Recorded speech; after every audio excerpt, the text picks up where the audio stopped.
好啦，7月16號嘅凌晨Tony Sport 嘅賽後評咁英格蘭就出咗局，咁大家都知我撐英格蘭嘅撐車路士。呢場波咁樣輸呢，其實就好無奈，即係因為我自己覺得一樣嘢就係睇呢個世界盃有幾隊波，我覺得即係睇咗咁耐，係真係俾教練玩死。有幾隊波真係首先第一隊就係比利時啦，比利時嘅黃金一代，佢唔係話淨係某個位置有好嘅球員，佢係前中後三線都有黃金一代，即係前面盧卡古，跟住夏薩特，即係中間又有泰利文斯有即係我數唔晒啦吓，咁後邊最 top 嘅時期有金賓尼華湯根呢啲，後邊又有古圖斯，咁你唔計即係由未有黃金一代嗰陣時就已經接嘅韋莫斯，咁跟住換咗一個我最憎嘅馬天尼斯，呢個教練係最冇料嘅，去到邊我都憎佢嘅。呢個馬天尼斯係我最憎嘅一個教練，最冇料嘅一個教練，跟住佢就害埋葡萄牙。即係嗰啲歐國聯嘅算啦，大家睇世界盃噶嘛，即係你睇到佢係完全係唔係一個大賽或者一個世界級嘅教練。你吹嚟吹去咪韋根攞足總盃，但係韋根降班喎，即係跟住再睇，仲有嘅就係呢一個嘅德國啦。德國啦，即係又係唔知踢緊乜噶啦，好多個即係自從攞咗世界盃之後，我就唔知佢做緊乜噶啦，係啦，咁然之後會唔會係英格蘭咧？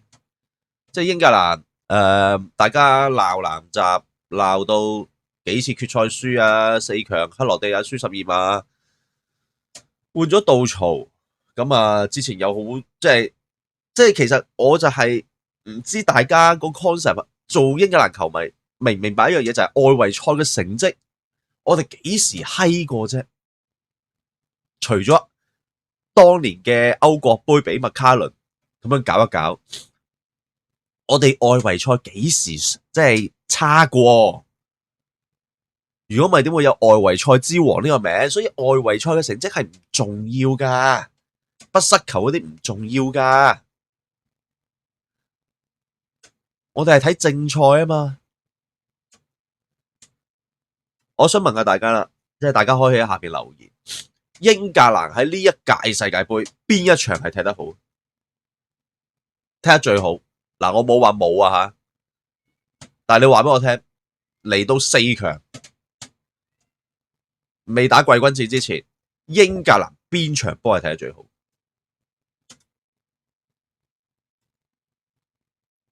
我諗即係大家可能真係要諗諗，即係大家可以留言講一講。好啦，講翻呢場波先啦。其實上半場你睇到阿根廷係同你踢爛仔波噶啦，你嗰啲斯蒙尼之流咧，佢衝埋嚟好似隻狗咁樣嘅，呢個係客觀評價嚟嘅。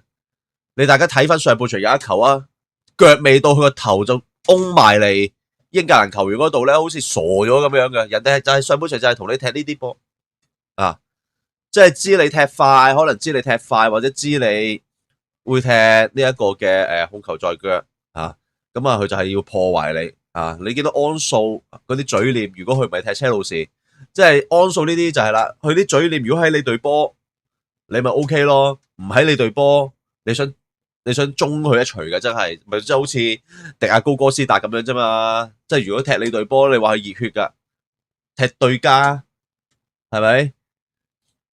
即係大部分嘅阿根廷球員都係咁樣踢，除咗美斯啦，當然美斯唔會去即係運呢啲即係燙呢啲混水啦。咁但係兩隊波其實都係你見到10零20分鐘都冇一腳射門嘅，尤其是你睇到最明顯嘅就係呢一個嘅門將，兩個門將攞波嗰陣時，佢哋係刻意拖慢嘅。咁馬天尼斯咧可能就係等前面有人走，係一腳掘上去。咁阿根廷好明顯咧，上半場就想打呢一個嘅英格蘭身後啊。咁但係當然英格蘭高波理論上就唔會輸蝕俾你阿根廷嘅，咁所以咧就製造到嘅威脅亦都係相當之有限。咁當然啦，一有角球就大家都係用嗰招噶啦，騷擾個門將。咁但係喺失波之前，其實碧福特應該咁講，其實碧福特成場波嘅表現，我覺得都 OK 嘅，除咗佢傳失咗一腳波之外，咁當然我唔知道上半場攞咗張黃牌對於安德臣嘅發揮有冇影響啦。咁呢度陣間都可以再講啦。咁總之就係其實成場波喺上半場基本上大家係冇乜機會嘅。好啦，去到下半場，大家見到 Harry Kane 今日翻到好後，佢俾咗個長傳摩根羅渣士，羅渣士傳中俾哥頓入波。咁呢個咪就係英格蘭今屆入波嘅套路咯。即係本身我 expect 嘅就係，喂，大家都睇到，即係對住即係瑞士嗰場都已經睇到，喂，阿根廷啲高波明顯係驚噶啦。你有 Harry Kane， 你有 Rice， 你有古希啊、史東斯啊呢啲，咁點解唔傳多啲波，傳中多啲波去威脅呢個阿根廷嘅後防咧？好啦。你唔咁樣做，其實都冇問題嘅，因為你領先咗啦嘛。你領先咗，杜曹嘅做法就已經開始縮啦。佢未換人之前已經開始縮。各位，我哋入波嘅時間，英格蘭入波嘅時間係55分鐘。大家都知道有 cooling break 啦，有嗰啲奇里夸拿嗰啲嘢，其實補時定起碼計埋你換人，一定起碼5分鐘噶啦。咁即係話你仲有成40分鐘要守，佢已經開始縮啦。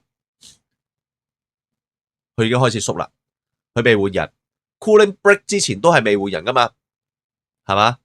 但係 cooling break 之前其實已經好似係有一個頭槌係要逼福特救啦。馬里士打應該有球頂中柱啦。我唔知係前定後啦，總之就係碧福特已經救咗幾下噶啦，我嗰陣時仲喺度心諗就係呢場波入決賽，我就買件碧福特嘅波衫。但係而家我咁睇咧，我都可能真係睇下有冇門路可以買到英格蘭門將嗰件波衫。我都即係當然我都會嬲佢，但係我覺得就係話即係佢有陣時啲表現都係會短路，唔係話呢場嬲佢。但係我覺得就係佢都做盡噶啦，其實。喂，老實講，佢嘅反應當然係都係叫做 top 嗰啲啦。咁但係始終佢，我哋成日笑佢短手啊嘛。有啲波我哋 expect 佢救到，佢救唔到；但係有啲波我哋唔 expect 佢救到，佢又救到，真係好奇怪。即係有時門將呢個位置就係咁。但係點樣都好，你縮。令我最詫異嘅一樣嘢就係英格蘭喺頭槌方面係輸晒俾阿根廷。但係呢方面咧，你都要諗下一樣嘢就係，喂，美斯諗乜嘢咧？美斯幾多歲啊？美斯39，佢嘅嗰個水平都依然係佢攞住個波，你係搞佢唔掂，除非你超技術啊！佢左右腳，喂，今日2個助攻，你點可以唔佩服佢？真係右腳佢都俾到咁靚，俾阿 Naruto。係咪先？即係佢基本上佢攞波，佢帶波，佢盤扭，去傳送，佢係仲係妙到好癲。佢從來唔係同你踢體能，佢同你踢技術。所以呢啲球員39歲，佢依然今日都仲係 MVP。佢唔需要多嘅，真係唔需要多嘅，係嘛？佢係有條件唔跑嘅，因為佢一跑，佢一盤扭，佢一傳送，你咪見到咯，2個助攻。咁當然或多或少其中一個原因就係你放咗個控球權俾阿根廷噶嘛，你英格蘭你俾人攻足你40分鐘啊嘛。喂，後邊啲換人嗱，如果嗱你而家我話我馬後炮，但係其實正路大家諗下。你係教練，你會唔會俾人攻咗你40分鐘啊？你唔係話侯城，即係我而家就係諗到足總杯啦，侯城對阿仙奴喎，你領先咗，跟住你要縮喎，更何況嗰陣時侯城好早領先添啦。即係如果今日擺嗰個係布魯士啊，會唔會55分鐘就開始守啊？就縮啊？其實正路係唔係應該你就算要換都好，你係咪要換翻啲翼出嚟？你咁多快翼係咪先？你又沙卡，又馬道基，又拉舒福特，又艾斯，咁多快翼，點解會係江沙、半印、奧拉里嘅咧？你72到82分鐘，你係換咗3個後衛入嚟，你係打一個6後衛啊？6後衛，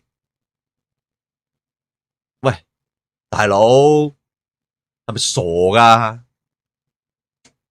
我啊有教練牌，但係我當然唔係 pro 啦。我呢啲咁嘅草根教練啊，喂，我都諗到一樣嘢啦。喂，大佬，你喺未換後衛入嚟之前，你已經係失咗個中場噶啦，你仲要換走埋 Rice 之後，嗰陣時未失波噶。嗱，我唔知 Rice 係咪有傷啊？佢又唔換安達臣，咁呢個咧就已經又帶出另外一個問題啦，就係喂文奴究竟係個問題喺邊度咧？文奴，喂，文奴佢唔係新丁嚟噶，各位你唔好俾佢嘅年紀呃到你啦。有冇睇波噶？文奴21歲，但係佢踢過歐國杯決賽噶啦，佢唔係新丁嚟噶。點解會去到4強啦？佢都係冇機會啊！尤其是就係你換奧拉里入嚟，最後你係好似係失去喺中場，咁點解唔係文奴咧？點解上場嗱？我雖然知道 Rich James 係打過中場，佢亦都我喺車路士賽後評我都有講過，馬利斯加擺佢喺中場嗰陣時個作用係點樣，係有嘅，但我唔會覺得好過文奴咯。即係如果你純粹以中場嗰個作用嚟講，我當你6後衛、7後衛都好，咁佢反映咗一樣嘢咩咧？就係你完全放棄個中場，完全放棄進攻，然之後你就係純粹靠前面嗰幾個去打一啲有限度嘅反擊，而其中一下有限度嘅反擊就俾摩根羅渣士浪費咗，結果就7分鐘內連失2球。我哋成日都講啊，如果睇得呢個台睇得呢個台內，你都知。我成日都講啊，即係咧，我成日都講嗰個例子就係干地攞完英超冠軍，布魯士，唔好意思啊，又睇布魯士。我第一樣嘢我就睇到啊，即係干地攞完英超冠軍，跟住我去睇其他嗰啲布魯士啊，嗰啲英超球隊，全部轉打踢3中堅。上一季唔係噶，就係會有啲咁嘅人噶，但係，喂，多防守球員唔代表你係守到波噶，咁點解會有呢個咁嘅概念啊？杜曹，因為16強試過，8強試過，佢咪以為4強一樣得咯？半恩啊、江沙啊，總之係防守球員就抌晒落嚟，但係你係守唔到嘅。好啦，佢係完全冇做過一個風險管理，就係點樣啊？我萬一俾人追翻1-1，我要點樣調咧？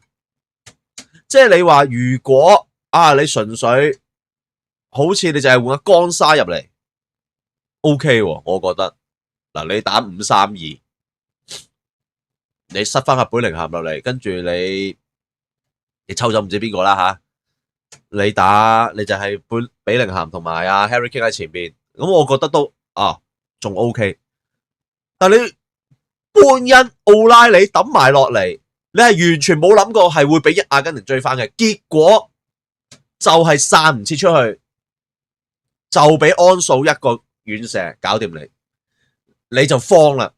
我嗰陣時我都喺群中，我同啲 friend 講，我真係唔知英格蘭點樣攻翻出去。你唯有係捱到加時嘅啫，結果捱唔到啦，冇9分鐘。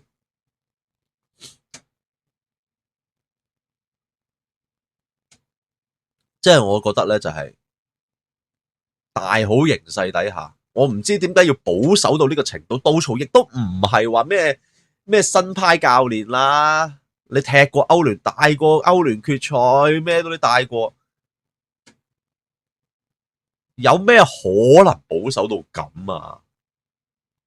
喂，就算一場決賽啊，都冇乜幾可，有啲人係去到尾贏緊一球係塞晒啲防守球員落嚟嘅，即係啲人會保守啲，但係都唔係抌晒啲中堅閘啊落嚟嘅。喂，學界都唔會啦。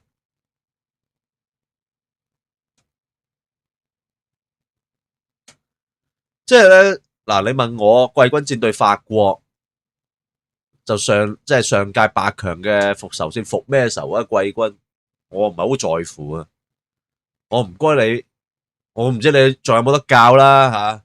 即係因為2028就喺英倫三島搞呢一個嘅歐國杯，即係咁樣都唔 coming home 咧，我驚你俾人用咗啊！如果你繼續教，即係今年嘅調動，今年嘅呢一個嘅表現咧，你話入到4強，你問我賽前 OK 嘅，但係咁閪咁樣輸咧，我真係唔 OK。其實，